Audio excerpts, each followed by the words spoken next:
Bonsoir, je suis ravi de vous retrouver pour une nouvelle émission, Le Micro du Soir. Aujourd'hui, je reçois Simon Coulet-Khalifa, psychologue clinicien spécialisé dans les addictions comportementales. Parallèlement à son activité clinique, ses interventions et formations, Simon Coulet-Khalifa est le fondateur du programme de développement PURE, ou PURE, dont l'objectif principal, je cite, est d'aider un individu à choisir de manière durable ce qui compte plutôt que ce qui soulage à court terme. Simon Coulet-Khalifa, bonsoir. Bonsoir. Merci d'être au studio de RFI Roumanie. Je suis ravi de vous avoir. On s'est rencontrés il y a pas très longtemps et ce que vous m'avez dit m'a particulièrement intéressé.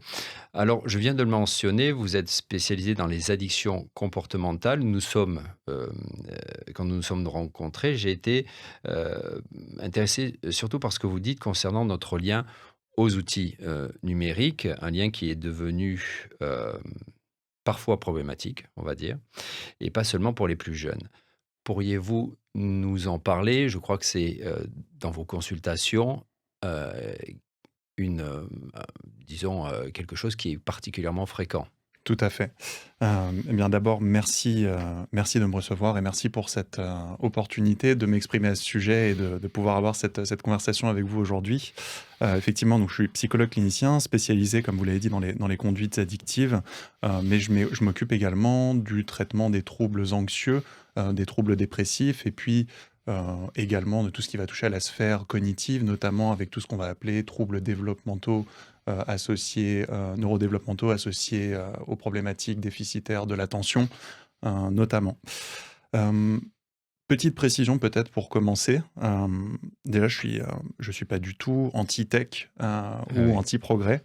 Je pense qu'on a énormément de chance de vivre à notre époque et ce qui moi m'interpelle, c'est que, hem les avancées technologiques, scientifiques, ont systématiquement été associées, indexées à une amélioration de nos conditions de vie, notamment depuis la révolution scientifique, puis industrielle et donc ensuite cette fameuse, révolution, technologique.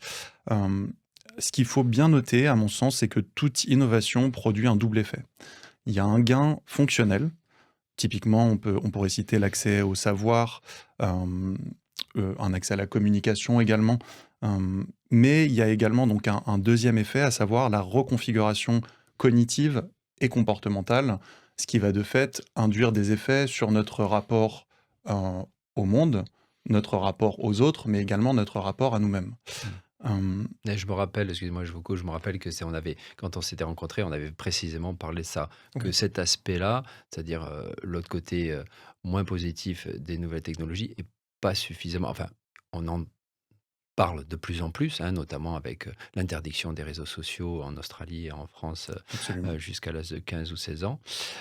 Donc là, c'est parce qu'on s'est rendu compte qu'il y avait un problème de santé publique. Mais comme vous le dites, hein, on n'est pas anti-tech, vous n'êtes pas anti-tech, mais vous vous intéressez au côté plus négatif de tout ça. Mmh. Absolument, absolument et on pourrait peut-être, illustrer nos propos avec un exemple, historique, à savoir celui de l'imprimerie qui a démocratisé donc typiquement l'accès au savoir et qui au même moment a externalisé en partie notre mémoire et qui nous a amené de fait à modifier de manière assez profonde nos modes de communication.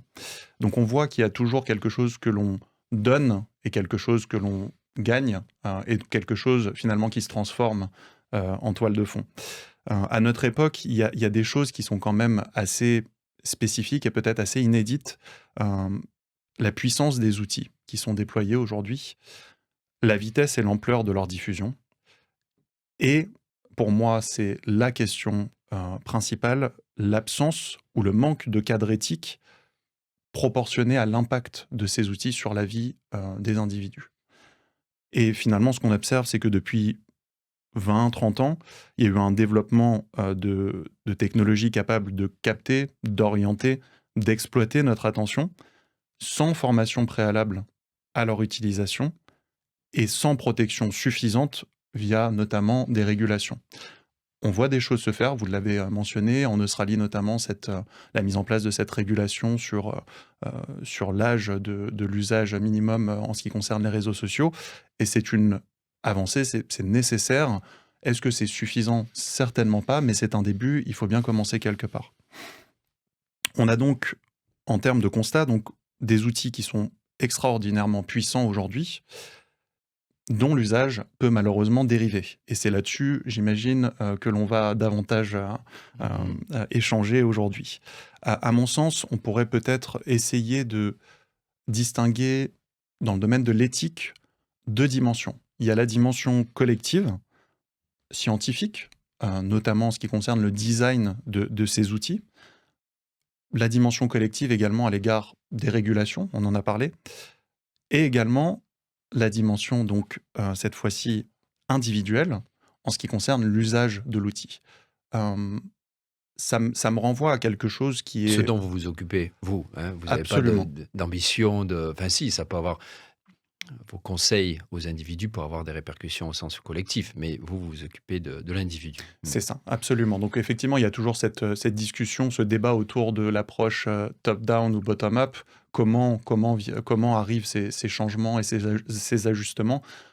Très probablement qu'ils doivent être portés par la population, et au même moment, on ne peut pas s'attendre uniquement de la population à une adaptation. Il faut également que les régulations et le Soit design accompagné, de oui. ces outils, absolument, soient dans ce sens-là.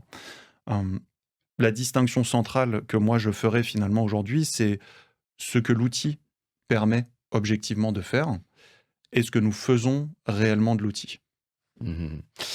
Alors, je reviens à l'objectif de votre programme de développement qui est, je vous cite à nouveau, de restaurer un alignement durable entre intention, attention et action.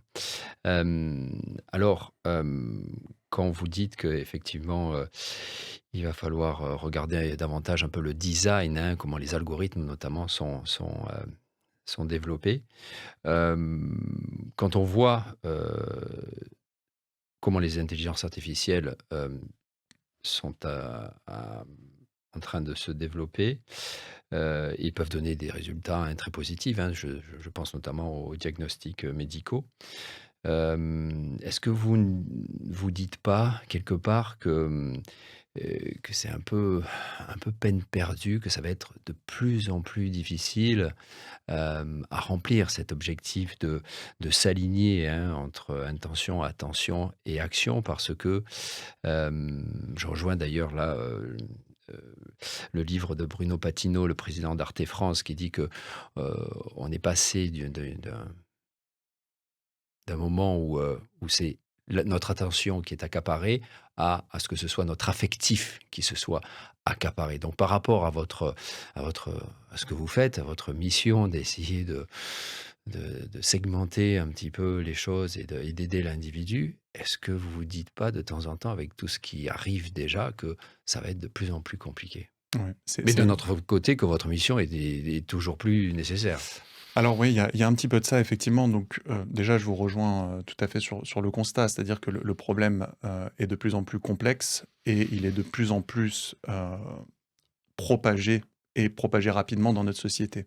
Les innovations vont beaucoup plus vite que les régulations et les changements qu'on essaye de mettre en place au quotidien. Et ça, on peut pas prétendre que ça n'existe pas. C'est vrai que je pense que l'oligarchie technologique et les grandes sociétés de la tech, ce qu'on appelle les GAFAM, mais pas que aujourd'hui, ont bien compris qu'ils travaillaient, ou plutôt qu'ils allaient opérer sur des dimensions individuelles d'un système affectif qui est vieux de 50 000 ans et qui ne s'est pas adapté aussi rapidement à la technologie qui, elle, je le disais tout à l'heure, pour moi, la révolution technologique depuis l'avènement d'Internet, on peut prendre les 30 dernières années. Donc c'est sûr que là, il y a quelque chose. Il y a quelque chose, il y a un gap énorme entre les 30 années de développement technologique et les 50 000 ans d'un système affectif qui n'a sensiblement pas bougé. Peut-être que je pourrais donner quelques précisions sur ce qui est pur. Ce système, je l'ai conçu pour des personnes qui sont en perte de contrôle, d'usages qui sont devenus automatiques, qui peinent à maintenir également leur attention, qui ressentent de la fatigue cognitive persistante à l'égard des usages numériques et qui constatent également l'écart entre ce qu'elles pourraient faire et ce qu'elles font réellement. Et plus largement, cette dispersion de l'attention au détriment de ce qui compte. Et ce sur quoi j'aimerais insister, c'est que on parle souvent de la fragmentation de l'attention, de la perte de temps. Pour moi, euh, ça c'est l'arbre qui cache la forêt. Le coût ultime, c'est pas le temps, c'est pas votre attention. Pour moi, c'est la version de vous qui ne verra jamais le jour. C'est votre potentiel qui ne sera jamais exploité à cause des usages numériques qui sont maintenus par des boucles euh, et qui vous empêchent Donc ça peut d'accéder. effectivement davantage dissuader, hein. Ouais. Absolument, Mm. absolument. Donc, le système pur, c'est pas une appli de productivité, c'est pas une appli de limite de temps d'écran. Il y a des solutions qui existent déjà sur le marché et qui par ailleurs font ça très bien. Pure, c'est un système qui est designé en 4 étapes. Il y a dans un premier temps un diagnostic des usages et une clarification des objectifs de l'utilisateur. Il y a ensuite une seconde étape qui vise à déconditionner les comportements automatiques. Une troisième étape va être relative à la mise en place de règles et de routines qui sont adaptées aux intentions de l'utilisateur, pour enfin arriver sur une dernière étape, à savoir la stabilisation dans le temps de leurs usages. Ça, c'est une étape qu'on a souvent tendance à omettre, à occulter. Moi, dans mon domaine, dans le domaine de la psychologie clinique et plus spécifiquement dans le domaine des addictions et des addictions comportementales, il y a souvent quelque chose qui revient, euh, qui revient à savoir la mise en place d'un plan de prévention et de gestion des rechutes. Savoir, on sait que la vie peut nous amener à parfois Être moins être résistant, disons. Mhm. exactement, être fatigué, avoir des impératifs, du stress, de l'anxiété qu'on a du mal à gérer. Comment est-ce qu'on fait quand on dérive? Parce qu'on peut et on va dériver très probablement. Comment est-ce qu'on fait pour reprendre la trajectoire désirée? Donc voilà pour le système, le système pur et ses 4 étapes. Et dans cet objectif, effectivement, je cherche ou j'aspire à ce que les utilisateurs puissent aligner l'intention euh, et l'action par l'intermédiaire de l'attention qui est véritablement le gouvernail cognitif qui nous permet d'agir au quotidien. Mhm. Et dans ce programme, est-ce que, donc quand vous dites que c'était un potentiel qu'on est en train de perdre éventuellement, est-ce que j'ai entendu ça notamment de neurologues et aussi de spécialistes comme vous en psychologie, euh, donc ces experts disent, et je pose la question, est-ce que vous êtes d'accord avec ça, que quand on n'utilise pas d'outils numériques ou même qu'on est tout simplement dans un état presque d'ennui, enfin qu'on ne fait rien, le cerveau est en état, je crois qu'on appelle ça de stand-by, et que c'est à ce moment-là que éventuellement des éléments du subconscient peuvent arriver à l'état conscient. C'est pour ça qu'on dit que la nuit porte conseil. Mhm. Est-ce que c'est également quelque chose que vous prônez, c'est-à-dire une espèce de détachement total, pas nécessairement méditatif, mais de dire, si vous arrêtez, vous allez pouvoir faire que votre cerveau soit encore plus performant quelque part. Vous êtes Absolument. d'accord avec ça? Ah oui, absolument d'accord avec ce constat et j'irai même plus loin. Je pense que dans les grandes découvertes scientifiques notamment, et ça c'est pas moi qui le dis, c'est le témoignage des personnes qui ont été à l'origine de ces découvertes, il y a ces moments eureka. Et ces moments eureka, euh, ils arrivent, ils se présentent, ils se manifestent quand notre attention n'est pas dirigée vers quelque chose. C'est peut-être quand on rentre Mmh. chez soi le soir et Mmh. qu'on est en train de prendre le train ou les transports en Mmh. commun et qu'on regarde par la fenêtre. Mmh. C'est à ce moment-là qu'on laisse suffisamment d'espace à notre cerveau pour, pour aller vers une exploration probablement inconsciente dans une certaine mesure, vous le disiez, mais pour aller vers une exploration qui mène finalement à l'identification d'une solution qui était présente et qu'on n'avait pas encore réellement saisie. Mmh. J'ai entendu également que l'une les meilleures choses, un meilleur massage cérébral qu'on pouvait faire, c'était de sortir de chez soi, sans rien de connectable, connecté, et d'aller se promener sans but particulier. C'est-à-dire de se laisser aller, pas faire la promenade habituelle quotidienne, mais juste sortir de chez soi et se perdre. Ouais, Et, hein, ouais. vous êtes d'accord avec Absolument. ça? Ouais. Absolument, et vous savez, c'est même intéressant parce que je fais le parallèle, moi, à l'égard des thérapies comportementales, et cognitives que j'utilise dans ma pratique. Il y a quelque chose dans ce qu'on appelle donc plus communément les TCC, qui sont l'acronyme, enfin qui est l'acronyme, qui s'appelle donc la thérapie par l'exposition. Et la thérapie par l'exposition, c'est amener un individu à faire face à ses peurs, en l'amenant à s'exposer à des situations qui sont anxiogènes pour la personne.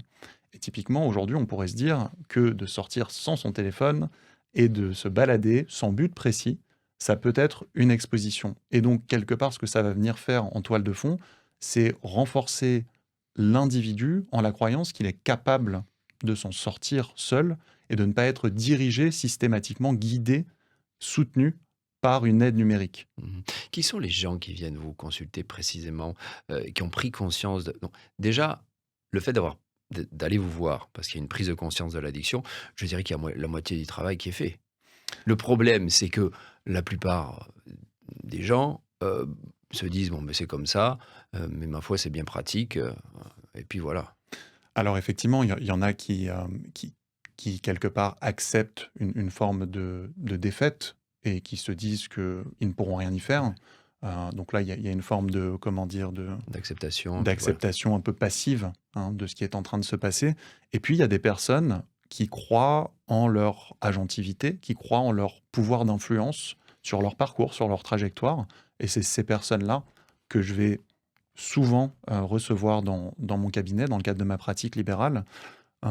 C'est souvent aussi des... Alors, j'ai également de plus en plus, hein, des jeunes d'une vingtaine d'années qui me consultent, alors notamment pour des problématiques attentionnelles, mais pas que, avec des problématiques accessoires de Ils sont procrastination. très conscients, hein, de ce qui se passe, hein, d'ailleurs, hein, ces jeunes, hein, Ils sont conscients et en même temps victimes de la ils le disent perdition. eux-mêmes ils se sentent addicts, Absolument, mmh, et victime un petit peu de cette perte de sens, hein, et de cette difficulté à trouver du sens aux mmh, choses, ou alors de difficulté à maintenir suffisamment l'attention longtemps pour aller chercher de la profondeur.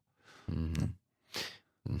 Et vous avez aussi des gens j'imagine, d'autres tranches d'âge, donc des adultes plus âgés qui viennent, Bien sûr, bien sûr. Donc, de manière générale, moi, je reçois des populations adolescentes, jeunes adultes. principalement quand même? Ouais, d'accord. Ouais, absolument. On va dire que la majorité des personnes qui me consultent ont entre 20 et 40 ans. Voilà. Mmh. J'ai des personnes plus âgées que ça, j'ai des personnes également plus jeunes, mais disons que c'est plus la frange, la frange de la population que, Mmh. que ce qui domine dans ma pratique. Mmh. Je souhaitais revenir sur ce que vous me demandiez à l'égard de l'IA, parce que je trouve que c'est bien entendu Tout à un fait. sujet d'actualité. Avec Qui, plaisir, oui. Mmh. alors, l'IA, ça complexifie le problème, on est bien d'accord, et en même temps, c'est une invention On est tellement d'accord. incroyable Mmh.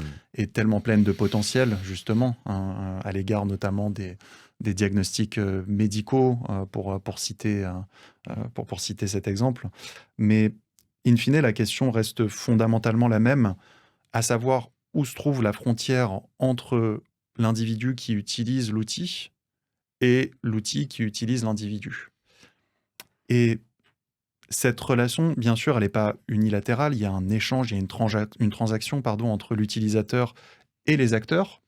Encore une fois, on peut leur donner un nom, on les appellera les GAFAM, qui, eux, bien sûr, sont sur un modèle économique de captation de l'attention. Euh, mais à mon sens, c'est pas peine perdue, dans le sens où l'humanité a toujours été confrontée à des transformations majeures. Ça, c'est pas nouveau. Euh, et l'humanité a toujours su y répondre, parfois même de manière très créative. Le levier aujourd'hui, pour moi, c'est la prise de conscience de la population. On en parlait à l'instant, il y a des jeunes adultes, il y a des parents qui prennent conscience de l'ampleur des innovations technologiques et de la propagation de ces innovations technologiques et de leur perte de contrôle, Mmh. notamment pour l'avenir de leurs enfants. Donc la prise de conscience, à mon sens, crée ou s'accompagne d'une demande. Et en ce sens, la solution est double. On revient sur la question de l'éthique. L'éthique au niveau collectif, où il va falloir à un moment donné des réformes au niveau du design, au niveau des régulations, et une éthique qui est également comportementale, où là, il faut apprendre à utiliser au niveau individuel ces outils numériques.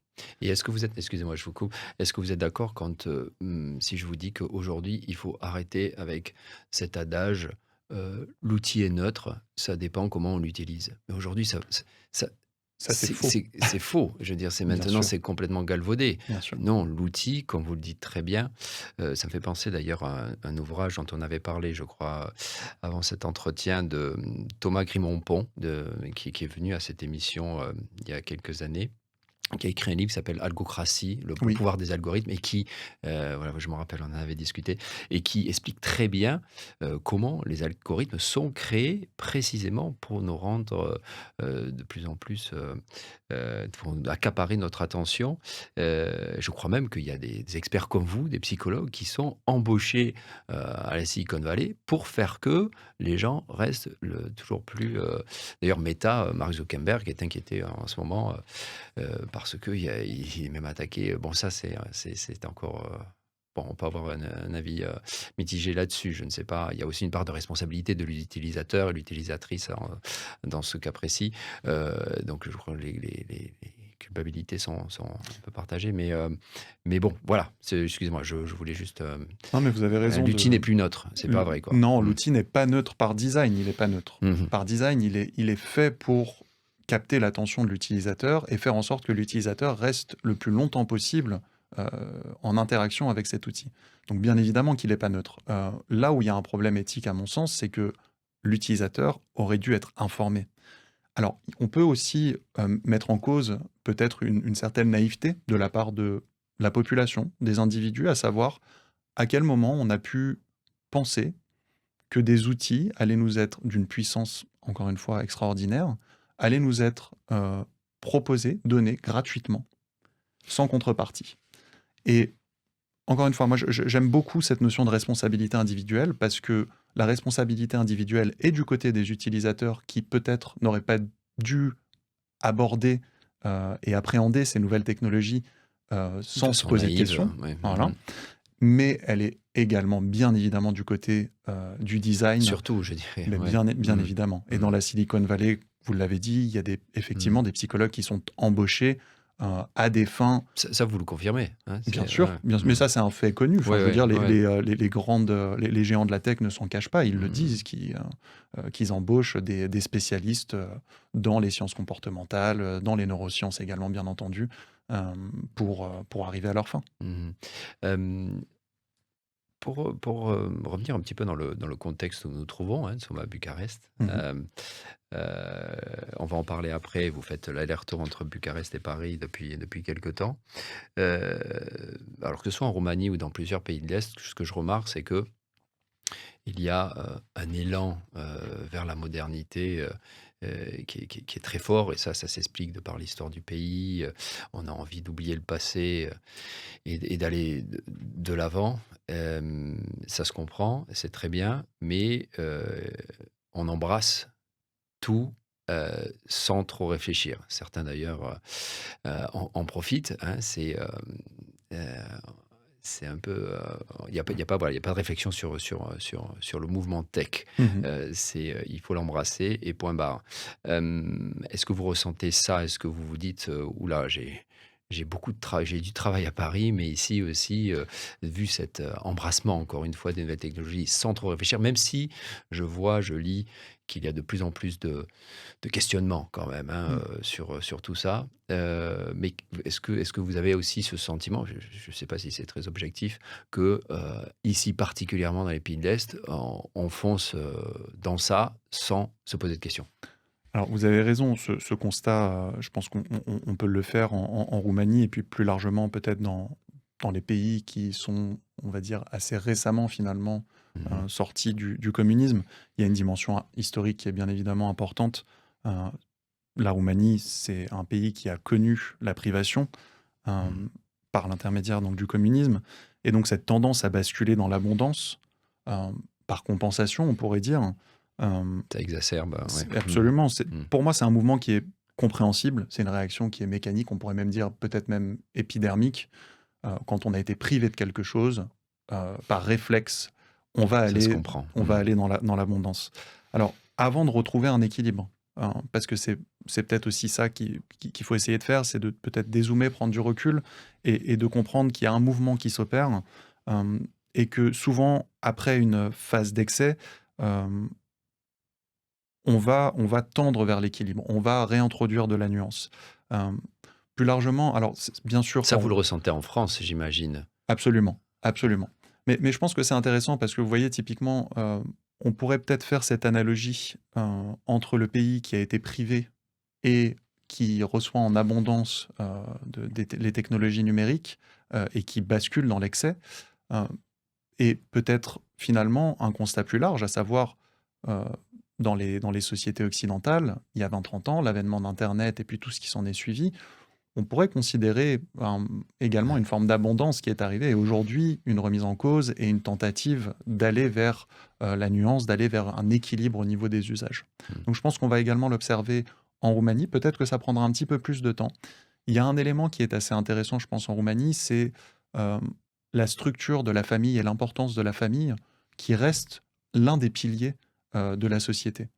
Et en ce sens, je pense qu'il y a une attention particulière de la part des parents à l'égard des enfants et à l'égard de ces générations qu'on peut effectivement complètement occuper Mmh. avec les outils numériques, mais pour lesquels on devrait également faire preuve de vigilance plus largement pour laisser l'espace, le temps à leur cerveau de se développer correctement. Mmh. Et ce que vous dites me fait penser aussi hem, aux fêtes pascales. Enfin, je ne sais pas si vous étiez en Roumanie, pour les fêtes de Pâques, mais c'est vrai que c'est un moment, heu, important où, on a un peu la sensation que tout s'arrête, hein. Si Oui, on envoie un mail, il se perd dans le cosmos numérique et c'est pas mal. Donc pendant une semaine, voilà, on a la sensation que les gens sont, en famille, avec des amis évidemment qui regardent leur téléphone portable, mais il y a une distance qui se fait naturellement par rapport à l'agenda chargé et notamment, trop chargé par les outils numériques. Ça, absolument. j'aime bien, moi, personnellement, quand j'en parle avec des amis roumains qui ne sont pas nécessairement religieux, qui ne vont Mm. pas nécessairement à la messe de minuit, pour leur dire que c'est précieux, ne serait-ce qu'en termes de temps, et on revient à ce qu'on disait, notre temps disponible de cerveau non connecté. Bien sûr. Vous avez raison, mais je pense que quelque part, on pourrait qualifier ça d'un retour à l'essentiel. Mmh. Et l'essentiel, qu'est-ce que c'est? C'est quelque chose qui a perduré, non pas sur des décennies, mais sur des siècles, parfois même des millénaires. La famille, les traditions, la culture sont des choses qui sont essentielles pour l'équilibre d'un individu et il faut plutôt les cultiver et il faut Mmh. plutôt y faire attention et ne pas s'en séparer complètement, même si au même moment, pardon, on est contraint quelque part de s'adapter à notre époque, à notre environnement, et ça Évidemment. passe par une utilisation des outils numériques et Mmh. ça passe par un monde qui va très vite et un monde qui cherche à être toujours de plus en plus productif et de plus en plus compétitif. Mmh. Simon Coulet, Khalifa, c'est une question, que je me pose souvent et qui me paraît essentielle. Alors je ne sais pas, vous allez me dire, ça reste entre nous, si vous êtes d'accord ou pas. Moi, j'ai Mhm. l'impression que, dans cette modernité, on ne se pose jamais la question suffisamment du bien-être et notamment du bien-être, psychique. Est-ce que vous, en tant que spécialiste, ça vous frappe également que, là, vous l'avez Heu, dit, la performance, le côté pratique, c'est ça qui est mis en avant, mais on se pose la question du bien-être, en fait, elle se pose presque jamais, et on en vient à devoir après consulter un spécialiste parce que, ben, non, on se sent plus très, très bien. Mhm. Est-ce que vous, quelque part, voilà, est-ce que c'est une question légitime? Enfin, vous voyez ce que je veux dire? Bien sûr, bien sûr. Oui, c'est une question légitime. Alors, je pense que ce que vous décrivez, c'est ce à quoi les individus aspirent, ils recherchent ce bien-être, mais moi, j'aurais plutôt tendance à considérer ce bien-être comme des conséquences, enfin comme une conséquence visible, désirable, mais qui ne doit pas être visée comme un objectif à proprement parler. Pour moi, ça découle plutôt d'une question, ou plutôt de la réponse à une question centrale que l'individu doit se poser et qui permet de dessiner justement une trajectoire, cette trajectoire vers le bien-être, à savoir une hiérarchie à faire entre ce qui donne du sens à votre vie et le plaisir immédiat, le recours à des palliatifs. Et euh, entre ces deux choix, lequel vous faites, qu'est-ce que vous priorisez? Est-ce que c'est le sens que vous souhaitez donner à votre vie? Et donc, euh, tout ce qui va être relatif au long terme qu'on va chercher à prioriser, la carrière, la famille, les relations, hein, et de fait, on pourrait incorporer cette dimension de bien-être également. Euh, dans les addictions, le rapport est inversé. C'est le court terme, c'est la gratification immédiate qui domine systématiquement, au détriment du long terme. Mhm. Euh, Quelles sont les autres addictions comportementales que vous traitez? Alors, dans ma pratique, je reçois des patients qui peuvent manifester des conduites compulsives ou même parfois effectivement addictives. Si l'on parle des addictions comportementales, on pourrait citer les jeux d'argent. Alors ça, c'est assez fréquent. On peut bien évidemment citer la pornographie, hem, les réseaux sociaux, hein, toutes ces choses qui finalement, en termes de design, sont sensiblement, les mêmes choses et finalement qu'on pourrait même rattacher à la consommation de substances. Puisque les mécanismes, heu, neurologiques, par l'intermédiaire desquels, ces, ces conduites, se mettent en place sont sensiblement les mêmes. On Mhm. parle notamment souvent du réseau ou du circuit dopaminergique, le circuit de la récompense. Alors on met souvent l'emphase sur la récompense. C'est un circuit qui est en lien avec la motivation, hein. C'est important de le souligner. Heu, pour moi, l'addiction, qu'elle soit comportementale ou qu'elle soit, à une substance, n'est généralement pas le problème en soi. C'est plutôt la tentative de résolution d'un problème et souvent un problème de régulation. Ça peut être une tentative de régulation de l'humeur, ça peut être une tentative de régulation des émotions, par exemple de l'anxiété. Il y a des causes plus profondes. Ouais. Absolument. Il y a des causes plus profondes.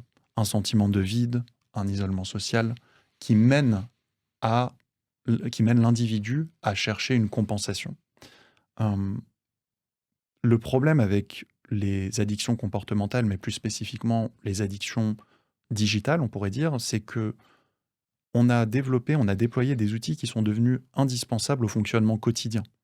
Le travail, la communication. Et sur ces mêmes objets, on a mis à disposition des récompenses immédiates qui sont permanentes. Et en ce sens, on pourrait dire que c'est un petit peu la caverne d'Ali Baba du plaisir instantané, c'est-à-dire que vous avez un outil dont vous dépendez, hein, comme vous pourriez typiquement dépendre de votre voiture ou du tramway pour vous déplacer. Là, vous dépendez de votre téléphone pour lire vos mails, pour travailler, pour contacter, pour rester en contact. Hem, et au même moment, vous avez sur cet outil, heu, une infinitude, d'accès aux gratifications immédiates. Donc en soi, les écrans et les nouvelles technologies n'ont pas créé ces vulnérabilités, mais elles les ont amplifiées et elles les ont accélérées. Donc il y a 2, à mon sens, il y a 2 relations, qui sont à distinguer, mais qui sont finalement, intriquées, l'une à l'autre. Hem, c'est la dimension ou plutôt la relation digitale et santé mentale, où là, ce qu'on observe souvent et là, je m'appuie sur des données, scientifiques et des articles scientifiques, on observe souvent des relations qu'on appelle corrélationnelles, hein, et l'autre relation importante, c'est le digital et la santé cognitive, notamment l'attention, on pourrait parler également de la mémoire, où là, les relations sont causales et cette distinction, elle est importante puisque finalement, dans notre rapport au numérique, on est souvent dans des boucles d'entretien. À savoir, si vous n'êtes pas bien, on pourrait dire si vous êtes déprimé, hein, ou si vous êtes profondément anxieux, vous allez avoir recours davantage Mm. aux outils numériques pour tenter de compenser ce qui vous manque, hein. Si à l'inverse, vous allez, vous immerger dans des comportements numériques à outrance, alors vous allez également pouvoir développer, ou en tous les cas être plus vulnérable aux troubles mentaux, type troubles dépressifs, troubles anxieux, et alors TDAH, pas exactement parce que le TDAH est un trouble neurodéveloppemental et que Ça, s'il c'est est... l'hyperactivité, non? Alors voilà, effectivement, c'est le trouble déficitaire de l'attention avec ou sans hyperactivité, Mhm. et on peut même ajouter une composante avec ou sans impulsivité. Mais de fait, ce trouble est assez particulier puisque s'il n'est pas présent depuis l'enfance, euh, aujourd'hui, on ne considère pas qu'on peut avoir un TDAH dont les manifestations ne se sont observées qu'à l'âge adulte. Mm. Quoi qu'il en soit, ce qu'on peut dire, c'est que les comportements numériques peuvent mimer des problématiques, des symptômes que l'on retrouve dans le TDAH. Ça, c'est une certitude aujourd'hui. En termes de facteurs de vulnérabilité, on en parlait, je vous parlais des troubles anxieux, du trouble dépressif, du TDAH, même du trouble bipolaire. C'est-à-dire que une personne qui va se retrouver avec ces troubles mentaux, ces psychopathologies, on va observer chez ces personnes-là une tendance à l'addiction, qu'elle soit à des substances ou qu'elle soit comportementale. Ce qui est frappant aujourd'hui, c'est que, à mon sens, ce qu'il faut bien souligner, c'est que ces comportements addictifs, ce sont des stratégies de coping qui sont inefficaces. À court terme, elles peuvent soulager. À long terme, elles détruisent. Mhm. Et on le disait peut-être il y a déjà quelques décennies par rapport à l'alcool, à la cigarette, mais aujourd'hui, il faut bien comprendre que le constat n'a pas changé. C'est plutôt le vaisseau qui est utilisé pour ces addictions, qui prend une forme différente, mais qui finalement mène au même résultat. Mhm. Simon Koulé-Khalifa, on a encore quelques minutes. Une dernière question. Moi, j'aimerais savoir comment vous faites pour, et je cite à nouveau votre programme, restaurer un alignement durable entre intention, attention et action. Vous, personnellement, quelle est votre hygiène de vie? On a 2 minutes.